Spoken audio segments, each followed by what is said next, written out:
If you're looking for a perfect everyday bag that is light, durable, versatile, and hip for this summer, don't miss out on the newest addition to the Knack family of products, the Knack Sling Bag. It looks and feels great whether at work or at the beach on a hot summer day. Check out the link in the description to order yours with free shipping on all orders. Thanks to our friends at Knack for sponsoring this episode. If you get a Knack bag, don't forget to post it on social media and tag us at GameOnETB. We want to see you enjoying your Knack bag. This is Game On, discussing the biggest games and all the latest sports news with Johnny Montalbano and Hank Indictor on the Empty the Bench Podcast Network.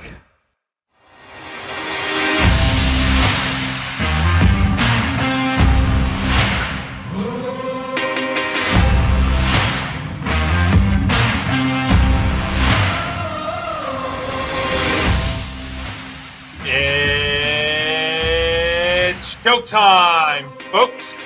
It's episode 17 of Game On, presented by Knack, here on the Empty the Bench Podcast Network. Johnny Montalbano, Hank Indictor with you. Hank, welcome. How are you? I'm pretty good. It's good to be back. It's been a while since I got to record with you, man. Absolutely, and it's good to be back. Hopefully you had a good 4th of July. I spent mine pretty much working, and that was part of the reason why I was unable to do the show last week. Sometimes real life gets in the way, but it's good to be back. And 4th of July usually is supposed to be a quiet time of the year in the world of sports. It's another point for baseball, checkpoint for baseball.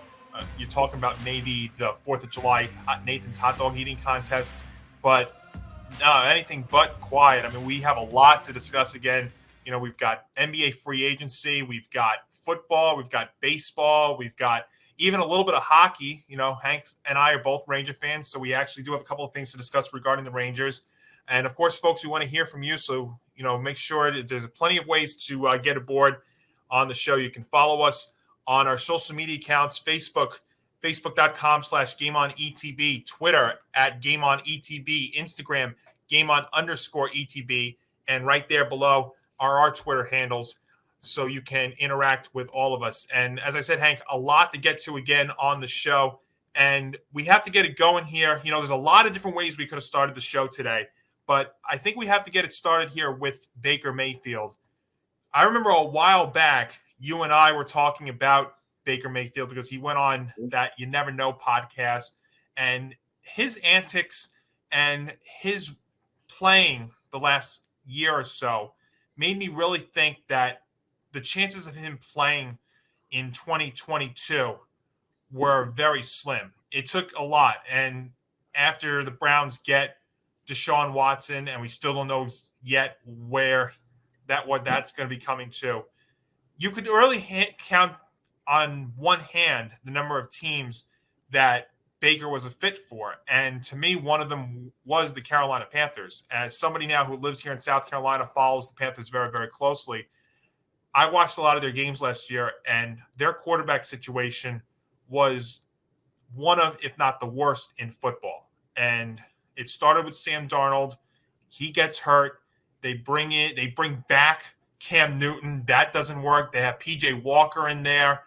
So it ended up working out that as the offseason went on and further, the Panthers went and they got Mayfield. And you know what? You give the Panthers a lot of credit here because, and I love this from a Carolina perspective, and we'll get both sides into this. But to me, Hank, I love this move for Carolina. They only give up a 5th-round conditional pick that may turn into a 4th-rounder.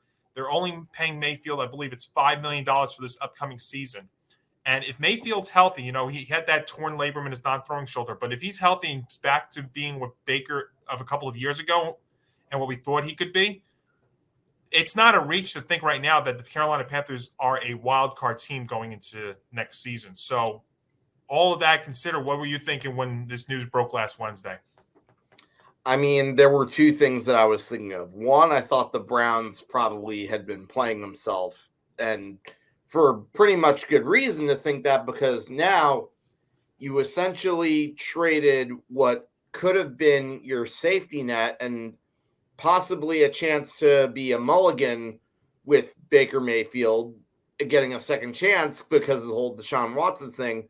Now you lose that safety net, and you're going to be playing against him in week 1. And if Baker Mayfield, puts some revenge on the Cleveland Browns, that's something that would not be surprising to me in the slightest. And we don't even know who their quarterback's going to be start of week 1, because I highly doubt it's going to be Deshaun Watson. I highly doubt he's even going to be playing at all this year, but that's a story for another day. And second thing I think of is a low risk, high reward potential for the Carolina Panthers, because we know what they had with Sam Darnold. He didn't really have a great year. And as far as Baker goes, he's got something to prove.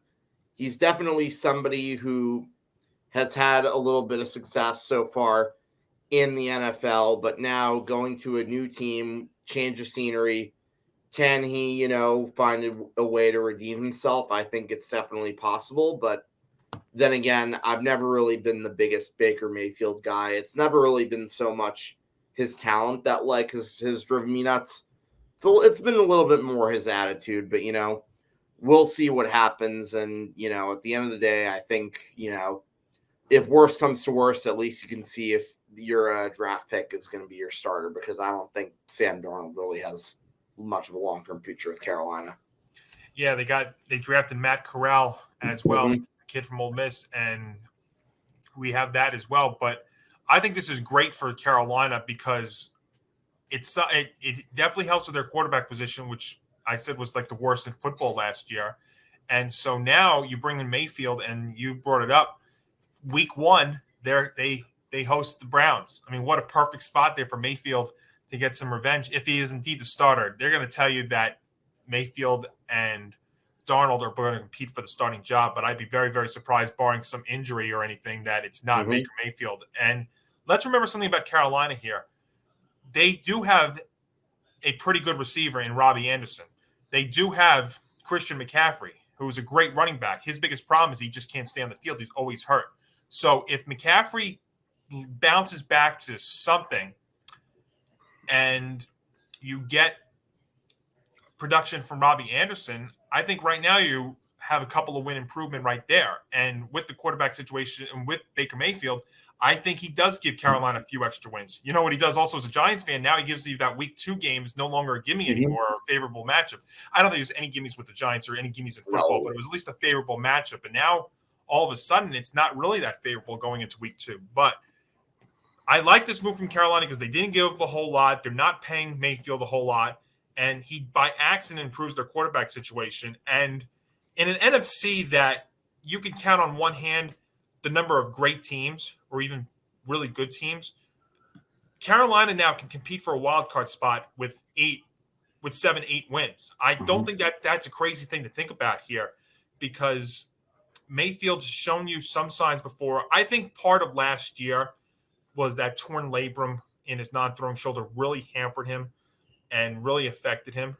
And between that and the antics, that's why I didn't really think there was a market for Mayfield. And it came, and I brought up Carolina and I said Seattle, and it really took a desperate situation, and this was one of them. So I absolutely like this move for the Panthers in a big way. I think he can get Carolina to 7 or 8 wins and be a playoff team. And, you just get in and you never know. So I like this move for Carolina a lot. Now for Cleveland, it's a whole other story. I don't get it from Cleveland's side. I understand that what happened with Mayfield and his antics and his comments really put them down.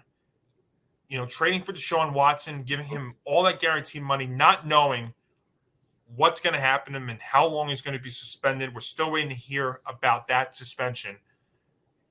You're going to be going now. You're going into next season, like you said, Hank. They don't have an insurance now at quarterback. Their starting quarterback right now, assuming that it's not going to be Deshaun Watson, is Jacoby Brissett. And I just don't get giving him up. And you basically got him for nothing. I mean, you gave him away. You're paying him to just get rid of him. I mean, the Browns are paying $10 million to save $8 million in cap space, and the Panthers are paying $5 million. And you look at Mayfield going to Carolina. He's going to be incentivized because he's going to be a free agent at the next season. He's got incentives into that contract for next year. So I love the move from Carolina. From the Cleveland side, I don't get it at all. I don't get what they're doing over there. All the money to Watson, who may not play, forget just this year, maybe even beyond, if ever. And now you've gone into Jacoby Brissett. I mean, from a Cleveland side, I don't get what they're doing. Yeah, no, it definitely is something that shocks me. And, when you really look at the Cleveland Browns, it's just another example of how poorly run that team is. I mean, you had probably the most successful quarterback they've had since Bernie Kosar, as sad as that sounds. And then to pretty much let him keep playing despite that non-throwing shoulder injury. Come on, what are you doing? And then the move for Watson, knowing the lawsuits. Yeah, I was going to say, you literally gave up everything in the kitchen sink for a guy who's pretty much not completely scot-free of his rape trials. Yeah, we're still waiting for the decision on that, and I know he settled 20 of the 24 lawsuits, but I mean, they're still meeting. They're saying maybe some point in July. We keep waiting to find out when exactly that's going to happen. So now you don't have any backup, and I know Mayfield's talked about that he didn't want to be a backup and such, and so maybe that also scared Cleveland away. But now you've gone into a situation here where it's Jacoby Brissett, and it's a far drop off to Brissett, and even with Deshaun Watson, just to talk about him on the field for a second, they did also gamble on the fact that the guy had not played in over a year. He didn't play at all. Obviously, he was on the roster, but did not play last year.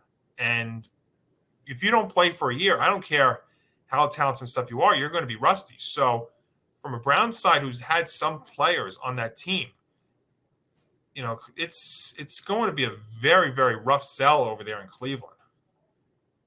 So I don't see where they go here. I mean, could you possibly, if you're the Browns, despite the fact that you don't really have a lot of draft capital now, make a run at Jimmy Garoppolo as a possibility?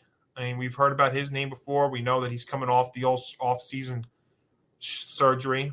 I mean, do you make a run at him? I mean, what do you do now from a Cleveland side without this? So it really looks right now that Carolina's in a pretty good spot going into next season, assuming that Mayfield's going to be healthy and, plays his potential, because he's playing for a contract. He's got a situation now where he's got a capable running back, I don't know if I would call Robbie Anderson a number one receiver, but a pretty good wide receiver in Anderson, and a favorable division and outside of course, Tampa Bay, but a pretty favorable conference, because it's not really that strong of a conference outside of a couple of teams, in my opinion. So I think this is a great move for Carolina.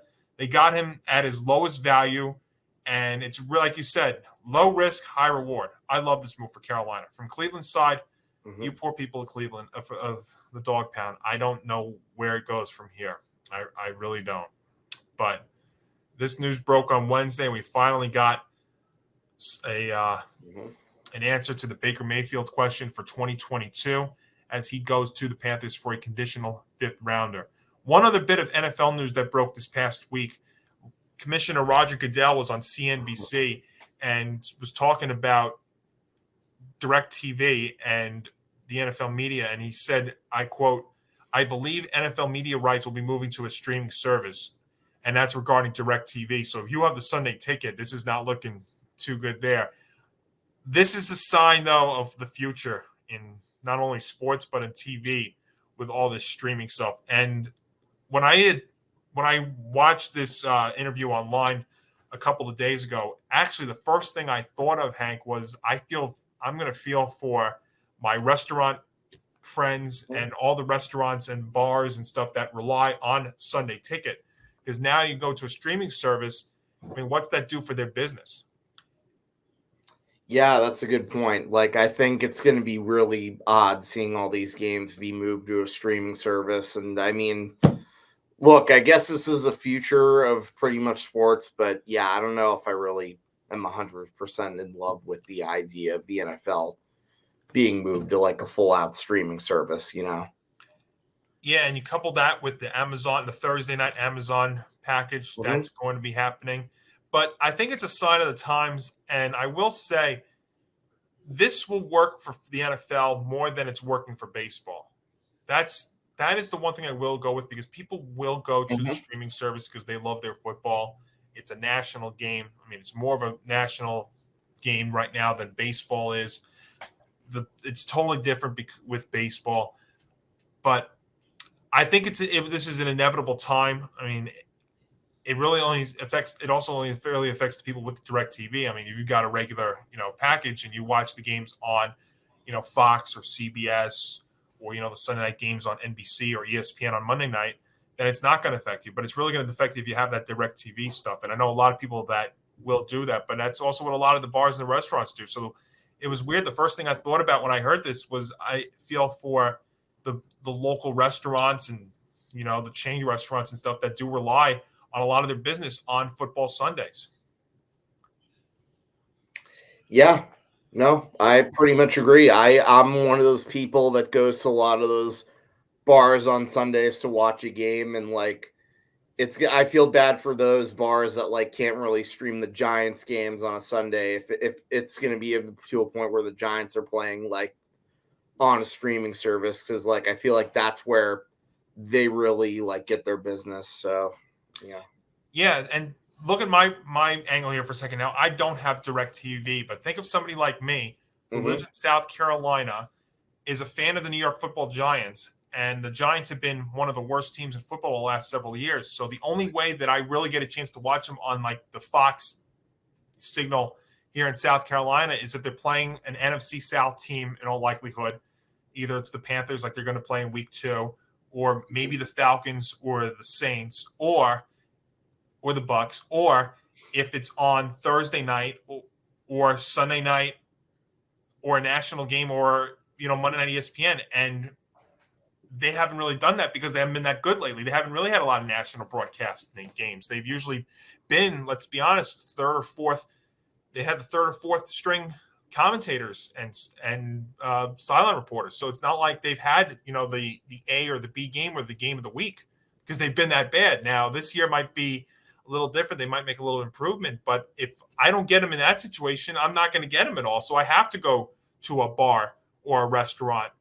Mhm. And if this comes up starting, they're saying in 2023, then what do you do if you're a Giants fan? You're really stuck. You have to follow the game on your phone, and that's not the way to do it. Oh, it's terrible. You want to hear the sounds of the game, no matter who's calling it. You want to watch it. You want to be there. So it's so for somebody like me, if I live in the South and the Giants are playing, let's say, an NFC West matchup, a game at home against an NFC West team or a West team in general, or anything like that, it's hard. You can't watch them down here. You have to go out and watch them. So it it's going to take that angle away. And if you have a lot of people subscribe to DirecTV just for the Sunday ticket, so of course people will go to it. I mean, it's football, and the NFL will make money. That's another thing too. If they make $7 extra just because of it, they consider it a win. But yeah, it's one of the first. It's the first thing I thought of with this move. And again, this is inevitable because it's just the way that things are happening now. I mean, heck, Hank, I'm a diehard game show fan, and Yep, they got me game too. shows now on streaming services. I mean, one that I can't actually say on the air, but you know where I'm going with that. They've got games. They got game shows on like Netflix Mhm. or on these streaming sites now because it's just the way of doing it. So this is inevitable to me. I think you're going to start seeing this happen along a lot of sports. We even have one of the NFL games in London this upcoming season that's going to be exclusively on ESPN Plus. So it's already starting. It's starting already going into next season. But down the road, it's just a sign of the times. And we'll adjust. I again for football, I'll adjust to this. For baseball, it's totally different. And I don't need to rehash it, but maybe I will. The Apple TV deal on Friday nights is terrible. I mean, that first of all, to put it on Apple TV, which is something totally different, and to put it on a Friday night, people are not going out of their way. And for national broadcasters too. See, with football, you get national broadcasters. You're used to it. But for baseball, it's totally different. If you're not used to the national broadcast, it's different for baseball. Also, Friday nights, people are not really home on Fridays. Or, after a long work week, they go to bed early. They're not going to, go out of their way to, break out their iPhone and stream the game. I'm not going to do that. So Yeah. you've got that. So I do think that this could work for football. The other sports, which may come down to that, I don't think it will. Yeah, no, I pretty much agree. I think you definitely nailed it right on the head. It's definitely a sign of the times. And yeah, going off on a little tangent, that's definitely really weird to be seeing game shows only accessible on, like, say, Netflix. And oh my gosh, God forbid that happens to, say, a Jeopardy or Family Feud or It'll never happen with that. I mean, those. The original game shows will never go to a streaming service. I will bet you right now that they will not do that. And folks, we actually did incorporate a game show, even if it was for 5 seconds, game shows into a sports show. Why? Because game shows are sports, in my opinion. They are the fifth major. Yep. I always tell the story, and my friends that are from Sewanaka High School that are listening to the show will tell you that in 2005 through 2008, we would watch Deal or No Deal at night, and then go into school the next morning, and we would break it down like a game show, like a sports show. The only thing that was missing was like the NFL prime time music in the background to break it down. But use your imagination, right? Heck, we could be doing that in the fall when you have the Jeopardy Tournament of Champions. You got so much great talent. Oh my gosh, that would have been like us if, like, we had met during the Matt Amodio run or the Amodio Rodeo, and the I think we kind of met during the Amy Schneider run, did we not? Yeah, we had Amy Schneider, and we had the Uber, whose name is eluding me, but the Uber driver from Philadelphia. Ryan, I can't remember. Yeah, Ryan Long. Yeah, that was it. We had him too. So when that championship comes up, when that tournament of champions happens in November, it's gonna be epic. So, we'll have a lot to discuss, and you know what? We'll have football, we'll have basketball, we'll have hockey, and we'll have the tournament of champions. You can't beat that, right? And maybe baseball will be done by then. And hopefully maybe we're celebrating a Yankee deep run. And we will get into we will get into the Yankees in just a little bit, as well as some baseball talk and some hockey talk as well. But let's get to the NBA, because boy, I'll tell you, 4th of July weekend, it really started Thursday with the Kevin Durant bombshell that he was asking to get traded. And then we've heard about Kyrie, and I remember talking with our own Nick Morganson, and I'm like, it's already going to be difficult for me to do the show, and now you've got this talk, and we could have almost spent the entire show, if we did one last week, about Kevin Durant and Kyrie Irving. But a lot of layers to all of this, and the most recent thing that broke regarding Kevin Durant here is possibly now that his asking price is too high. And I did a Sports Minute talking about how the deal for Durant could be historic. I mean, especially when you look at what Rudy Gobert got traded for there with the Timberwolves. But here's the thing with Durant. So his contract, he's still got 4 years, and I believe it's $194 million left, and he's 34 years old. Durant's been in the league now for 15 years. You have to remember, the Nets, when they got Durant, paid him a ton of money, and he missed the entire first year as a Net because he was recovering from that Achilles injury.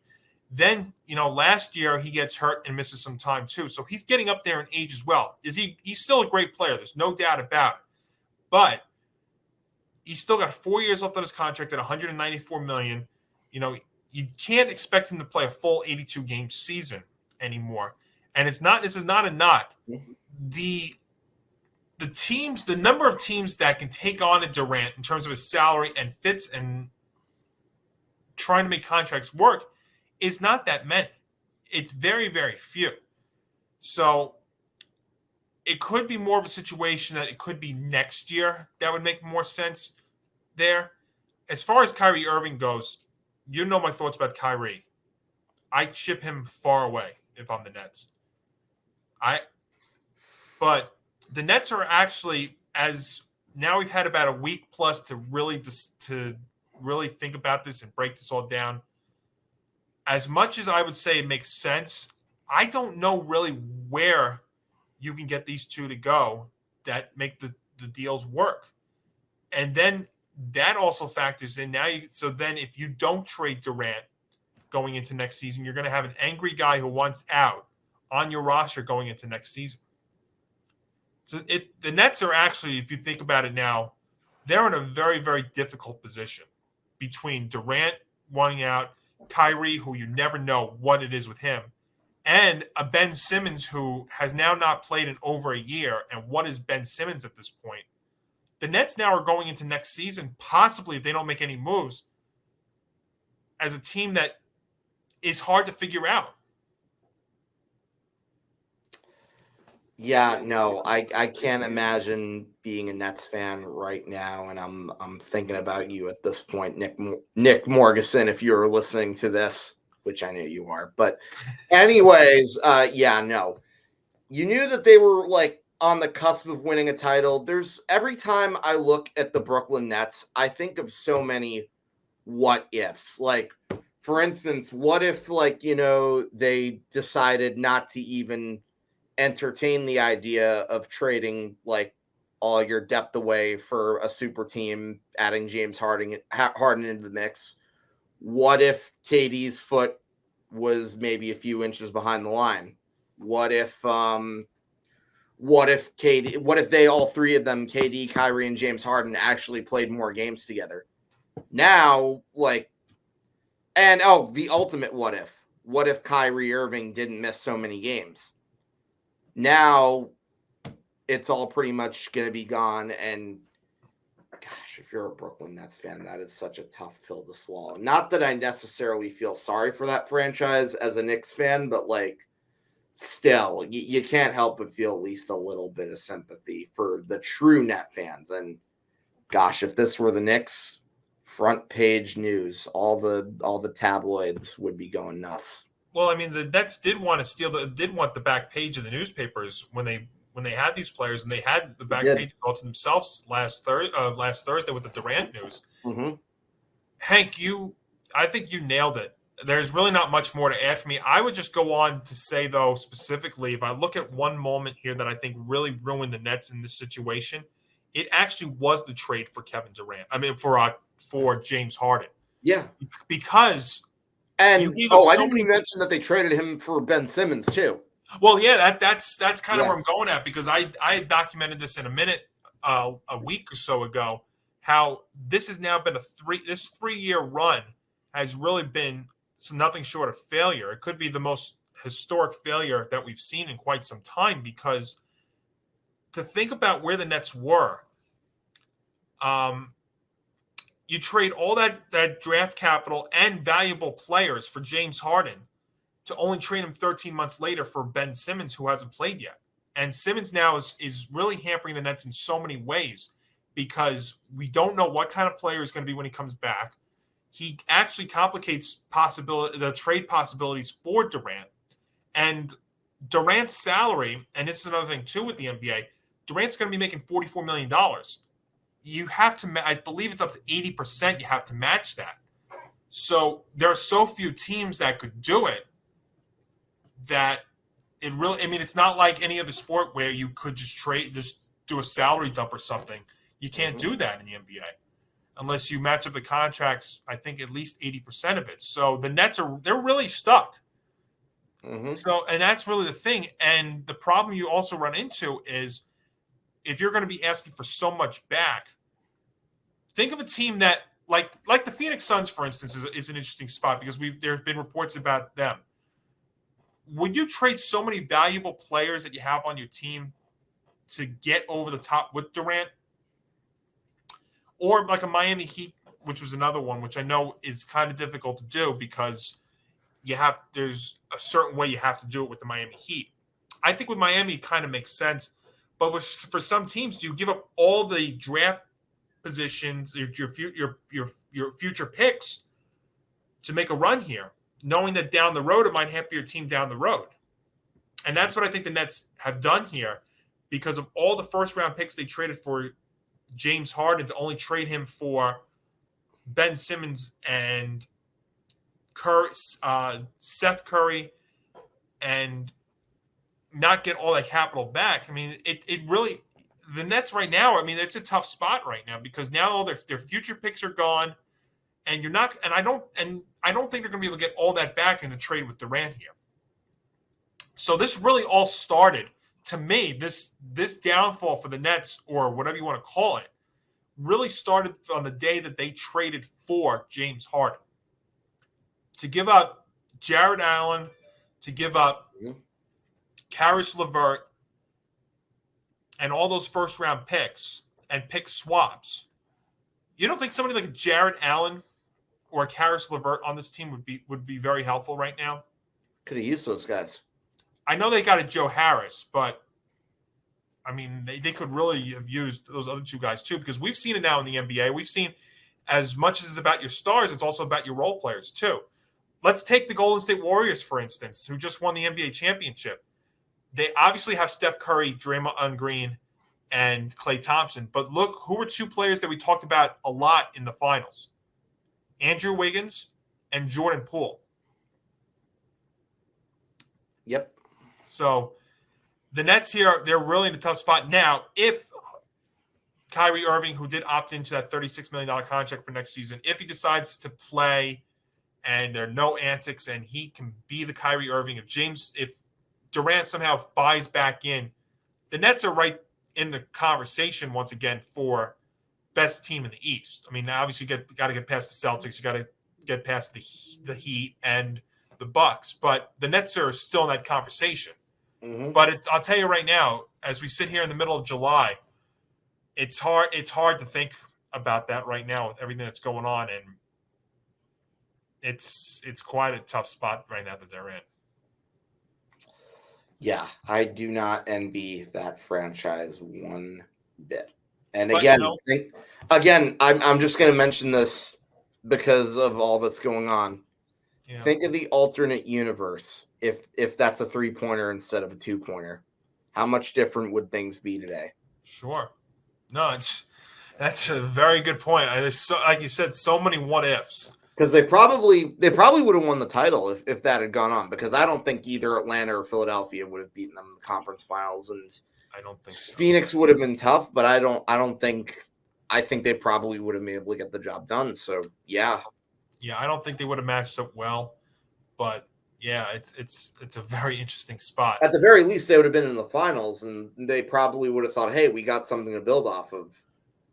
Yeah, and you look at all this too, and what about trying to recruit a free agent too? Why would a free agent right now want to go to Brooklyn and deal with this mess, especially if they trade those guys away? Then Brooklyn has nothing. They really wouldn't have anything. So you either have a crazy point guard in Kyrie, a player who wants out in Durant. Mm-hmm. You either have those guys on your team or you get them away and you don't have anything. What, Ben Simmons? What's Ben Simmons? Really, think about it. You know, this guy hasn't played in well over a year. What is he going to be on this team? It's really a tough spot right now for the Brooklyn Nets. Now, not trying to make this a Nick or a net thing. The Nets are still right now on paper, they're the better team. I would go on and argue, though, that the Knicks are actually in a better situation. And speaking of the Knicks, very interesting this past week. So they do get their point guard in Jalen Brunson. 4 years, 104, 110 million, something like that. But of course, you know, because it's the New York Knicks, there's always another side to this. There's always that infomercial, Hank. But wait, there's more. Because sounds like Billy Mays. A report breaks out a couple of days later that the Mavericks are thinking that there's tampering involved in all this. And of course, you know, the first thing I think about is this word tampering is thrown around way too loosely in the NBA. Because if this was indeed tampering, then the entire league does it. there have been talks about the Knicks signing Jalen Brunson for a long time. Now, you want to say that they got Rick Brunson on the team and the coaching staff. You want to say it was whether the Knicks had staff travel to Dallas to scout during the playoff game against the Jazz. But I looked at this article and all the stuff that they're talking about, and to me, this is just the Mavericks crying that they did not get their point guard. They did not sign Brunson back, and they lost him. Now, until we can actually discuss that this is tampering, let's talk about the on-the-court stuff here for the Knicks. They gave up a lot. They signed him to a lot of money. They now have him making over $100 million along with Julius Randle.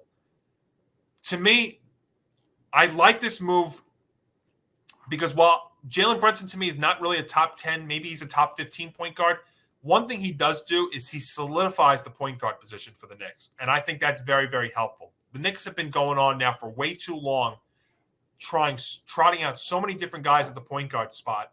And I think you do need a foundation there. And I think this is a good start. And we'll find out if Brunson's success was because of Luka Doncic down there in Dallas or if he really is a really good point guard. But I like this move because I think he solidifies the point guard position. Now Derrick Rose can stay as a backup and be that veteran presence. And now he helps out with the young players on the Knicks team that they're building up here. Whether it's Barrett, who's hopefully, if he takes another step forward next year, Hank, we're talking about a superstar in RJ Barrett. And that is not a reach. I think Barrett right now is on track to be an absolute star in this league. And that's something that the Knicks have not had in a long, long time. A homegrown player who's a superstar. Mm-hmm. I would love that. And you factor in all the other guys, whether it's, Quickly or even now, Mitchell Robinson, who they signed back. They brought in Isaiah Hartenstein, Jericho Sims, who I think can be a pretty good player. And if Julius Randle can bounce back, the Knicks to me next season they could definitely compete for a playoff spot and bounce back to where they were 2 seasons ago. So I like this move for Jalen Brunson for a few reasons here. The tampering thing to me, I have to be honest, I think it's a bunch of baloney. I really do. Until the signs come down that it is, if this is tampering, then so is everything in the league, and nobody gets charged for it. So let's find out what that is. I think this is a sign of the Mavericks crying foul, pun intended, that they lost out on Jalen Brunson. But I like this move for the Knicks. Yeah, I agree. I mean, it's a steep price, but I mean, you look at the way the team is right now. You needed a point guard, and you mentioned that Jalen Brunson would definitely be a good solution for them next season. And look, we'll see how it lasts like a few years down the line, and hopefully we're not mentioning Charlie Ward's name again for any like real reason regarding that position. But yeah, no, I don't mind having him on the Knicks. I probably would have rather taken one in the draft, but it is what it is. Well, I don't know if that guy was out there. I mean, I really wanted Jaden Ivey, but and I know they were talking about trading up to get him, but that's what it would have taken. I don't really know there was anybody out there in the draft this year that really would have done that for the Knicks. But I like the way they're going here. Look, the problem the Knicks have really also had too is they have not been able to get a star in here in a while too. They have not been able to recruit a star for whatever reason it might be, whether it's even Brooklyn, which has been in a better spot, or James Dolan or whatever you want to say. But I'm not saying here that Jalen Brunson is going to be a star, but I think he helps out with the foundation for this team and at least gets them to solidify a spot. And I think the Knicks do have some young players here that can build up. And like I said, I think RJ Barrett definitely has the possibility of being a star in this league with the way he's been playing these last couple of years. So I like the way this is going here for the Knicks. I really do. I'm me, Hank. We've done enough shows together now to know that I am a bigger Knicks fan than any other team that I root for, whether it's the Giants, the Yankees, or the Rangers. Yep. And I try to be optimistic, but I'm really realistic. And the Knicks have been one of the worst teams in sports in the 21st century. So I think this at least helps solidify something here. Now, I'm not ready to go say they're a top 6 team in the NBA because I don't.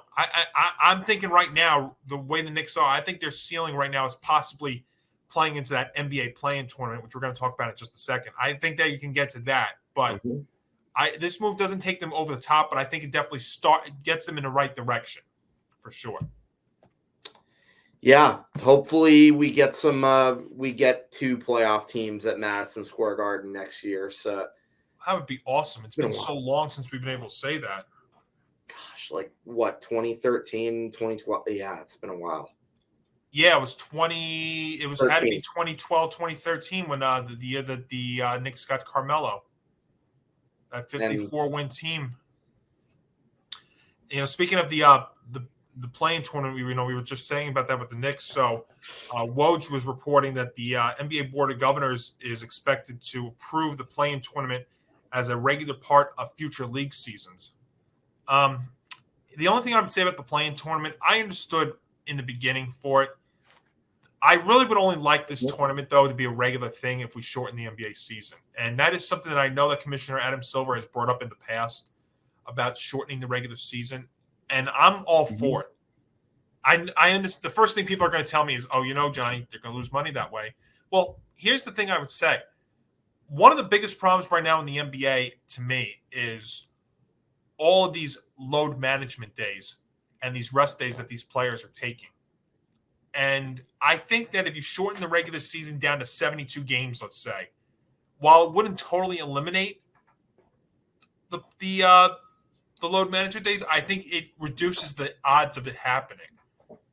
And really think about if you're a fan that travels to go see, let's say, Steph Curry, for instance. And we remember that incident that situation that happened last year where Steph didn't play and somebody traveled across. What if you travel or you pay top-notch money for a ticket to go see a star player or your favorite player, like a LeBron even. I'll even bring up LeBron. And he takes a load management day, a rest day. You never saw this before. And I think it's only going to get worse. And the perfect person I think about Dame Lillard out there in Portland, who got a 2-year, $122 million extension. He's getting paid $61 million a year for 2 years. How many load management days do you think he's getting? I put that over under in games played per in that 2-year deal at 61. So he gets paid $1 million a game. Yep, sounds about right. So I think that's something the NBA has to revisit. That they do there. But as far as this play-in tournament goes, I understood in the beginning. I'm not really that big of a fan of it. I rather stick with the 8 teams that are in the playoffs. I mean, it's. I understood in the beginning. I'm not really liking it though as this is going further and further. And the only way I would like this again is if they do shorten the regular season. But there's no sign of that happening right now. Yeah, no, I would probably prefer a shorter NBA season as well. I mean, look at how many meaningless games there are on the schedule too. Yeah, and well, we know that because the Knicks have played a lot of, unfortunately, meaningless games these last several years. You're telling me. Yep, but hopefully we're trending in the right direction, Hank. But yeah, NBA free agency has been wild. I mean, the Durant thing was just a local thing. It just started out here, and it made national news.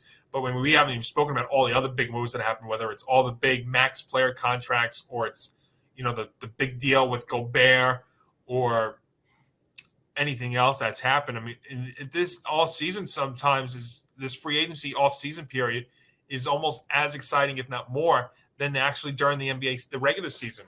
It's just that crazy. And when that news broke a week and a half ago about Durant, I was like, oh my gosh. And here we are now still wondering what that's going to be. It's going to be the summer of where Durant goes, if he goes, because I start to wonder the longer this drags out, the chances of him getting traded, I think, get less and less. And I think his value gets less and less too. That's something to keep an eye on in these next couple of weeks and into months as we head closer into the NBA regular season here. But Hank, speaking of craziness with sports, so I want to switch gears here. Let's get into the baseball for a second. And, the New York Yankees, 61-25 as they get ready to start a series against the Reds on Tuesday. Interesting story that developed this past week from John Heyman in the New York Post that they were holding talks on acquiring Andrew Bentinendi from the Royals. And This is a guy to me, and the reason why I want to talk about this is, I think, the guy for the Yanks to go target by the August 2nd trade deadline. I think he's probably the perfect outfielder for them. He's lefty. He plays left field. He's a contact guy. I think this is the kind of guy. And, the Yanks can only so long last with Joey Gallo out there or even Aaron Hicks, even though Hicks has been playing better as of late. By the way, you notice how nobody's bringing up how much better Aaron Hicks has been playing these last few weeks now, right? I told you to keep an eye on him. Now, Joey Gallo, I've defended. I'm starting to lose that argument. But the Hicks one I got right, but the Gallo one I'm losing on. But you're not looking at the Yanks. They're going to try and improve the team, obviously, but you really wonder where they're going to need. But as we sit here right now, obviously an outfield spot is a thing of need, and I'm thinking Andrew Bentinendi is the perfect guy. I mean, you want to go maybe after a Ramon Laureano from the A's. That's possible. I know Brian Reynolds has been brought up from Pittsburgh before. I'm not that big of a fan of him. I would rather. I mean, the Rays. I mean, the Pirates and the Yankees. Why not? Let's make another trade between the two teams. Why not? You know what? The Rays. The Yanks and the Pirates love doing business deals. So why not another one this year? But I really like Benintendi. I think he's the perfect fit for the Yanks going into the deadline here. Yeah, I would agree. And it would make some logical sense. You put him back in the AL East and you look at his batting average. You think the Red Sox are kicking themselves for trading him for Franchi Cordero? I would say probably they are. Mm-hmm. But yeah, I would totally love to get Andrew Benintendi in that outfield as part of some depth. And not to mention, this is a guy who can hit in October too. So, that's another thing you have to consider there. But yeah, no.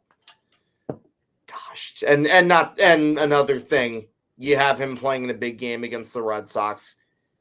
Safest bet in Vegas. You just know he's going to come back to haunt them. Yeah, for sure. I'm just looking at his numbers this year. So far, Benintendi's at 317 with 3 homers, 35 RBIs, 49 strikeouts, and 350 at bats. So he's a contact guy. I mean, that's the guy the Yanks need, because for as well as they are, and look, the Yanks are 61-25, best record in baseball. They've been playing lights out. I'm still a little scared about their offense because to me it's still very, very streaky. Oh yeah, no, I completely agree with that. And to your point, I'm glad you brought up the averages too. Like, that's why I want someone like Benintendi. Like, whenever they make outs, a lot of the times it's a strikeout, and there's still those moments where, like, you'll have runners on second and third or bases loaded. They don't always put the ball in play. Like, it's gotten better this year than years past. Don't get me wrong, but like, you need a guy that can sort of balance that out. Benintendi is that guy in my opinion. So, yeah. Not only a 317 average, but a 389 on base percentage. And, he's a lefty. And I don't like, and, look, the Yanks have not needed that lefty righty, that lefty thing that we've talked about in years before, that short porch and right. But, I mean, they've had plenty of power from the right side of the plate. But their lineup, to me, that was the one bit of concern that I had going into this season was about their lineup. Look, their pitching has been fantastic. Now, you have a little bit of concern with Nestor Cortes and Jameson Taillon. See, the thing with Cortes is he's starting to enter territory that is unfamiliar to him. Cortes has never made 30 starts in a season before. So this is going to start being a new chapter for Cortes. And I almost wonder if the Yanks are going to consider, I know they did this one time through the rotation a couple of weeks ago, but I almost wonder if they would consider going to a 6-man rotation for a little bit and maybe giving Cortes a day or two extra, because you notice one thing about him, he doesn't go deep into games lately. I mean, he's been going maybe 5 innings the last couple of starts. So I really would consider that. I mean, there's no taking away what he's done this year. He's an all-star.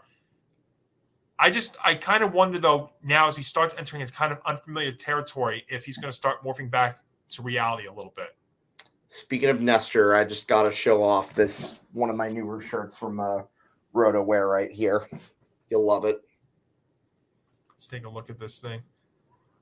Oh, that is awesome. And Matt Carpenter, by the way, how great has he been? Mario and Luigi right there. So great.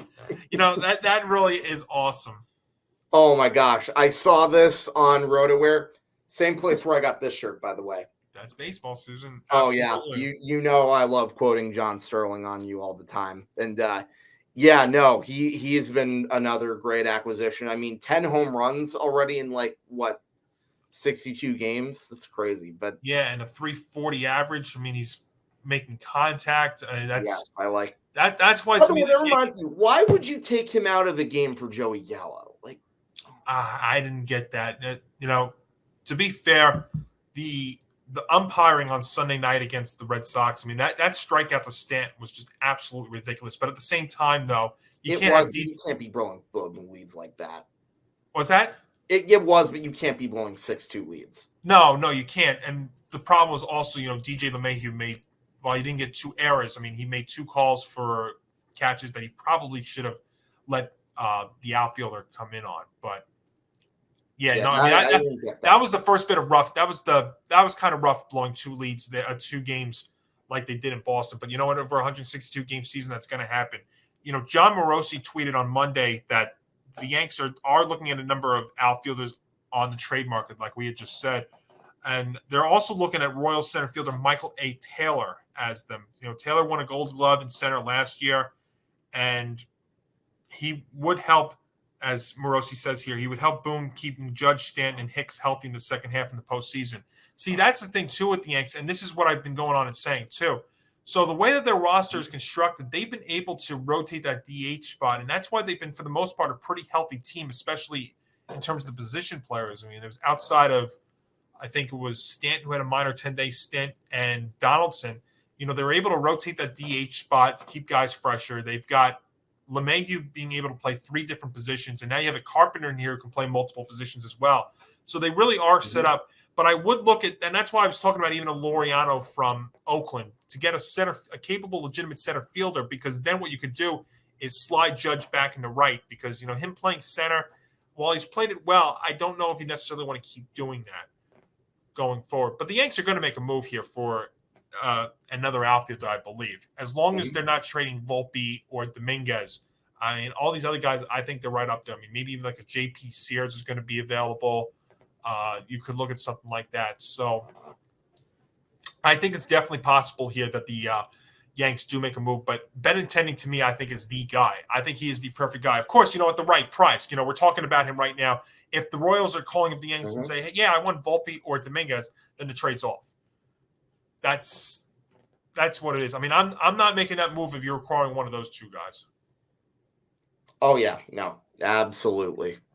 I mean, the Yanks would not give up Volpe for Bentinendi. I mean, they'll give him up for, a big time player. But at the same time, they basically have told you that he's going to be their starting shortstop in 2023.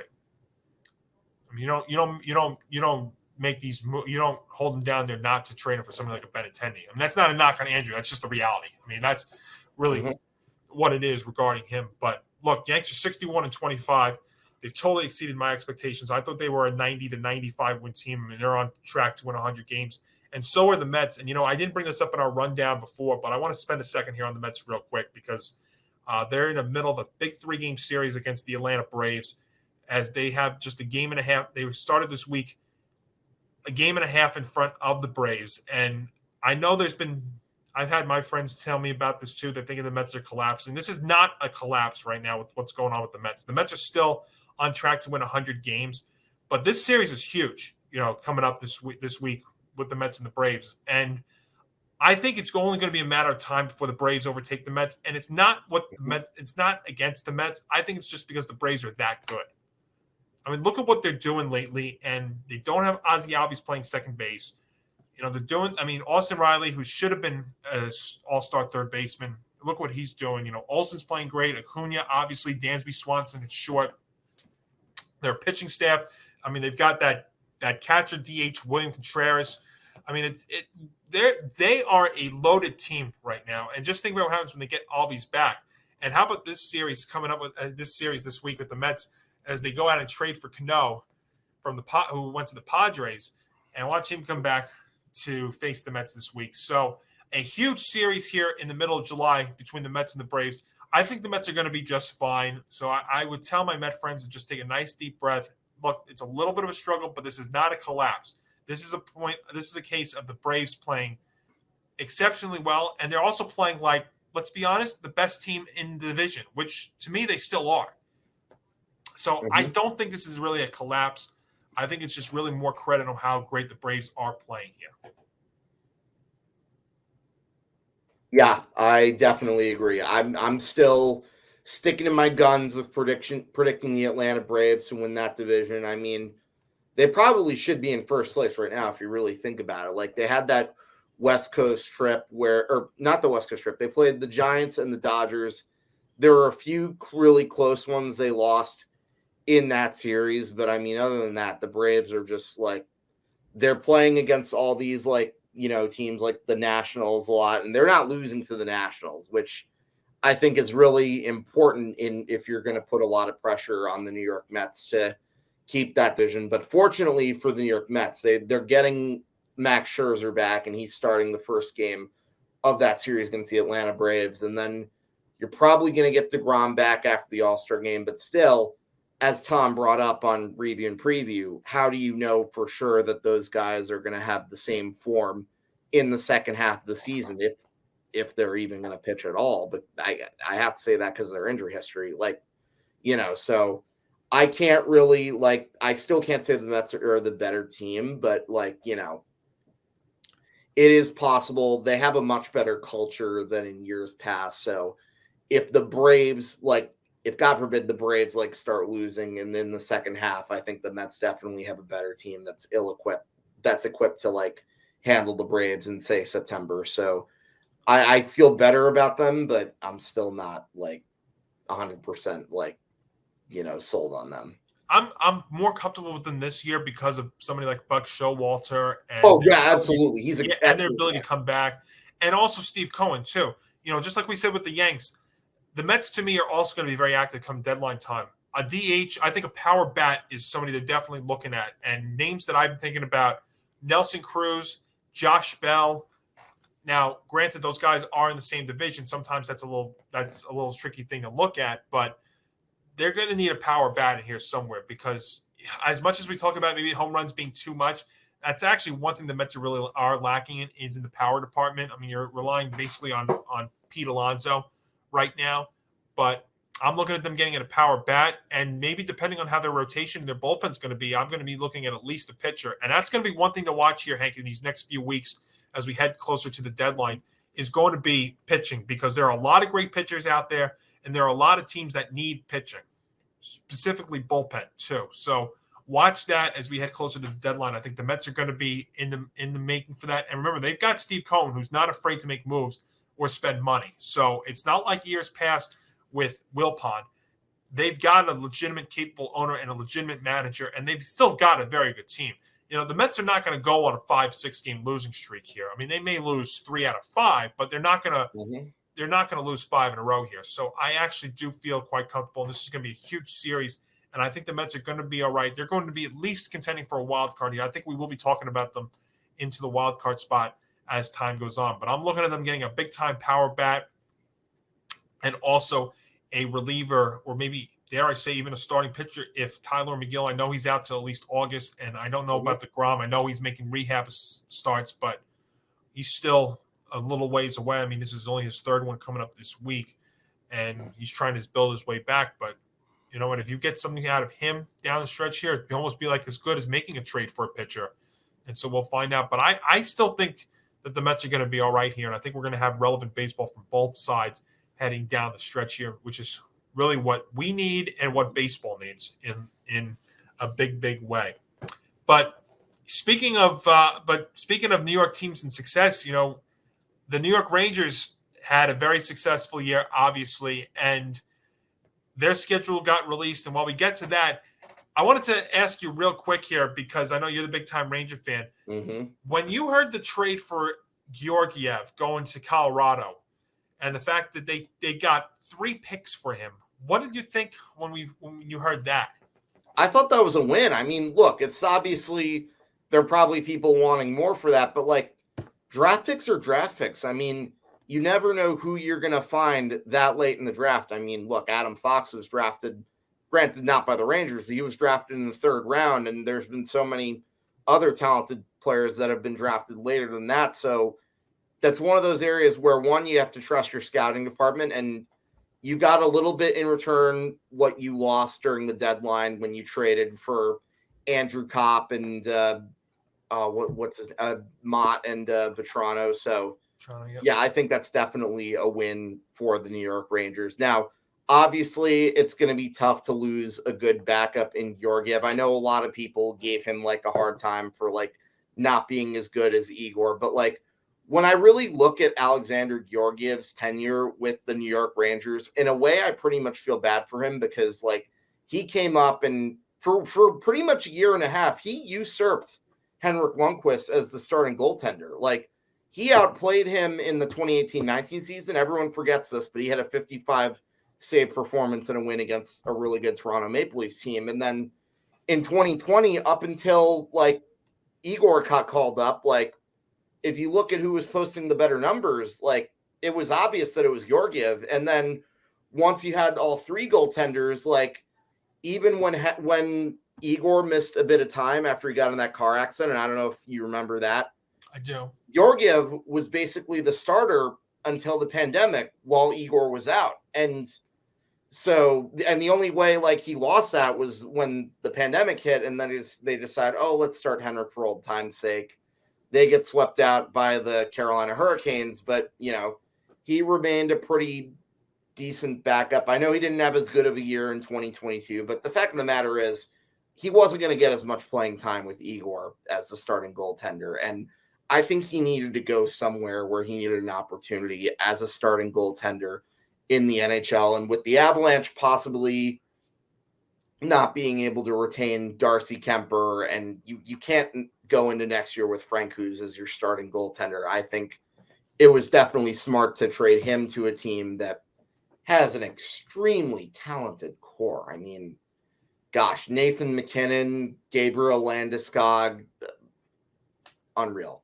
Yeah, it's exactly. Not as surprised that team won the Stanley Cup.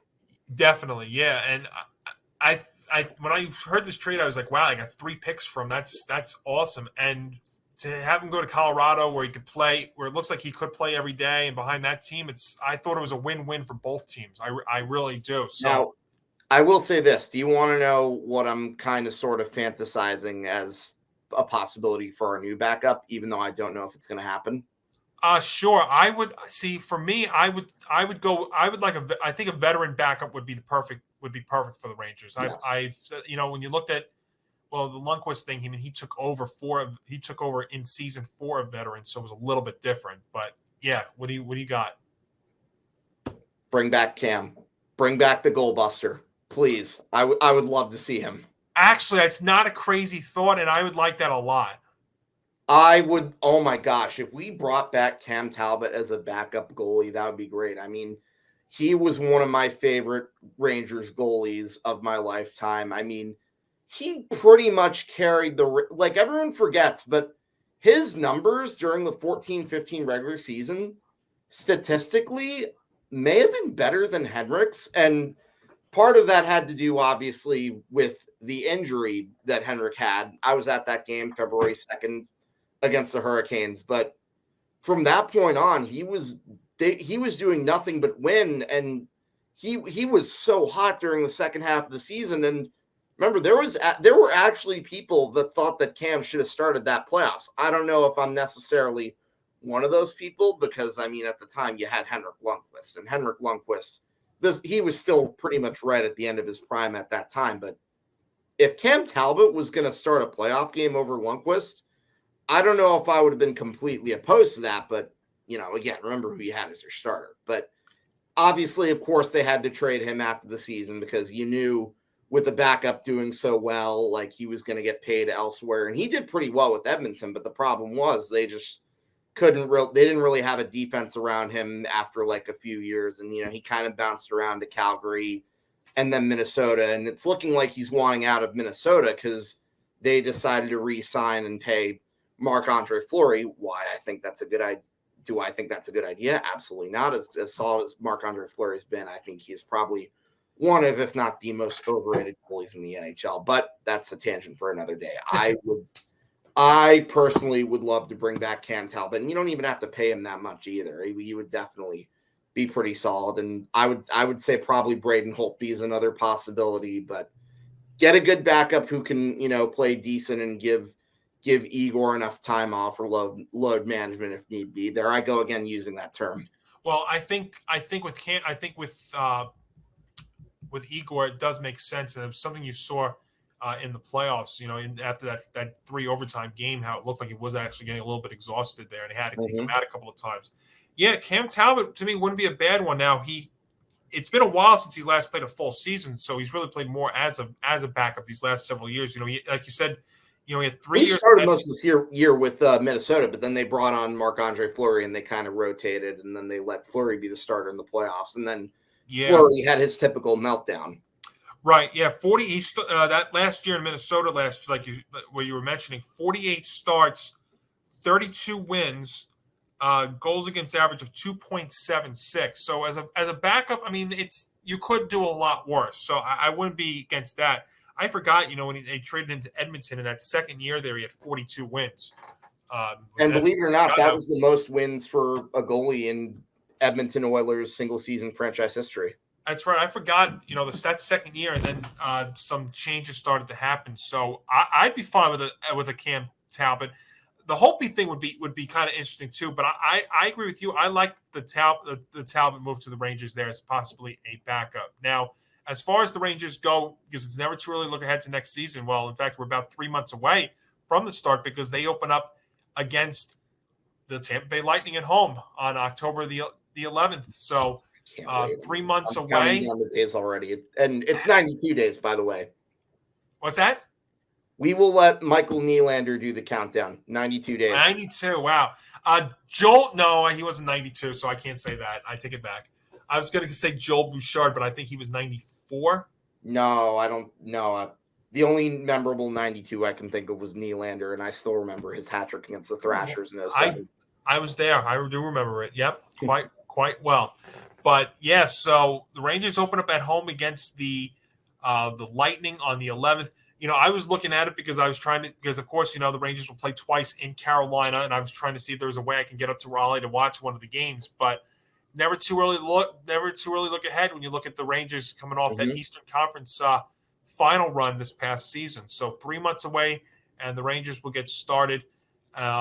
It's something to look forward to. That's for sure. Mm-hmm. Yeah, I can't wait. I mean, October 11th, opening night, Madison Square Garden, a steel cage match between two teams that were in the Eastern Conference Finals about a month ago. I'm already look, I know I have the Yankees, but listen, if I had to choose between the two, I'd slightly, but just barely pick the Rangers ahead of them. So sure. Yeah, I would, that would make me so excited. But that being said, though, if a Ranger regular season game fell on a day that I somehow had a Yankees playoff ticket, unfortunately, what I have to choose. Well, hopefully, one of the playoff games would be at 4:05, and then then I could just take the subway to Madison Square Garden. That's what I'm thinking, right? I mean, there's always that possibility of or even a 1:05 game. You could have an early afternoon playoff game depending on how early in the postseason it is. And we all know that the baseball playoffs are going to be longer this year because of the changes that have been made, which is not great. But you've got that to look at, and so you could possibly do a doubleheader if it's early enough. I've only done that once, and that wasn't even in New York. That was in Tampa because I saw a Yankees spring training day during the day, and then the Rangers get blown out by the Lightning in 2018 afterwards. I've always when I lived in New York, I always wanted to do that. I always wanted to try and get to either a baseball game than a hockey game, or vice versa, depending on it. Just never worked out.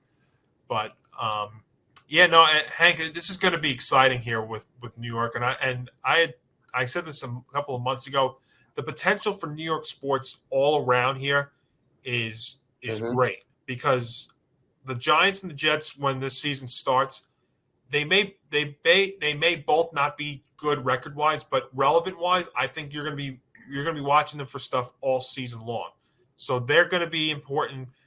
Basketball, the two basketball teams will obviously be relevant.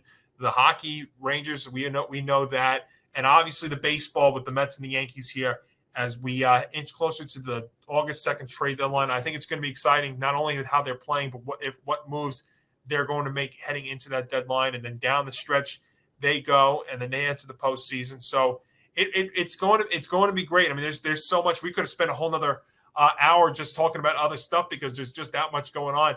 We had Tom Montalbano on a couple of weeks ago talking about Vince McMahon. Even Vince McMahon news broke this past week. So keep an eye on that if anything develops. So much to discuss, and it's good to be back here after taking off last week. And of course, folks, we are presented by Knack. Make sure you go on, check our code there on the bottom of the screen, and you can get the Knack sling bag there.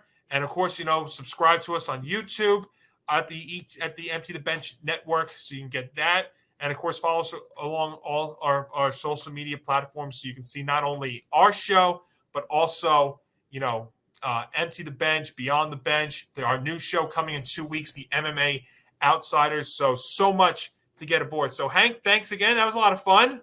Always a pleasure, Johnny. Absolutely. Let's go Yanks. Let's go Rangers. That's right. LGY too, right? Mm-hmm. We like to keep the initials here. So for Hank Indictor, I'm Johnny Montalbano. This has been episode 17 of Game On, presented by Knack here on the Empty the Bench Podcast Network. We'll see you next week.